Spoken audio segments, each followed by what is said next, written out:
ಭಾಳ ಹಿಂದೆ ಒಂದು ಹಾಡು ಕೇಳಿದ್ವಿ, ಚೆಲುವಾಂತ ಚೆನ್ನಿಗನೆ ನಡೆದಾಡು ಬಾ ಅಂತ. ತಾವು ಕೇಳಿರ್ಬೇಕಲ್ಲ ಈ ಹಾಡು, ಚೆಲುವಾಂತ ಚೆನ್ನಿಗನೆ ನಡೆದಾಡು ಬಾ ಅಂತ.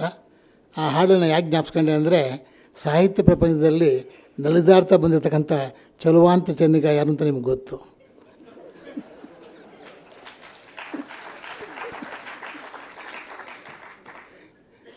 ವಿಶ್ವೇಶ್ವರ ಭಟ್ರು ಅವರು ಒಳ್ಳೆಯ ಸಂಪಾದಕರಷ್ಟೇ ಅಲ್ಲ, ಒಳ್ಳೆಯ ಅಂಕಣಕಾರರಷ್ಟೇ ಅಲ್ಲ, ಒಳ್ಳೆಯ ಲೇಖಕರಷ್ಟೇ ಅಲ್ಲ.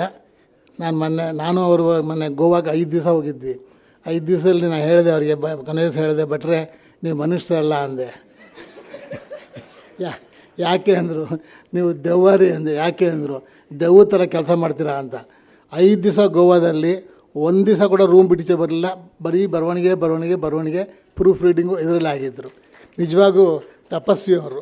ಇದರಲ್ಲಿ ದೇವ್ರ ಥರ ಕೆಲಸ ಮಾಡ್ತಾರೆ, ಬಟ್ ದೇವ್ರ ಥರ ಇರ್ತಾರೆ, ಎಲ್ಲರಿಗೂ ಒಳ್ಳೆ ಮಾಡ್ಕೊಂಡಿರ್ತಾರೆ. ಅದೊಂದು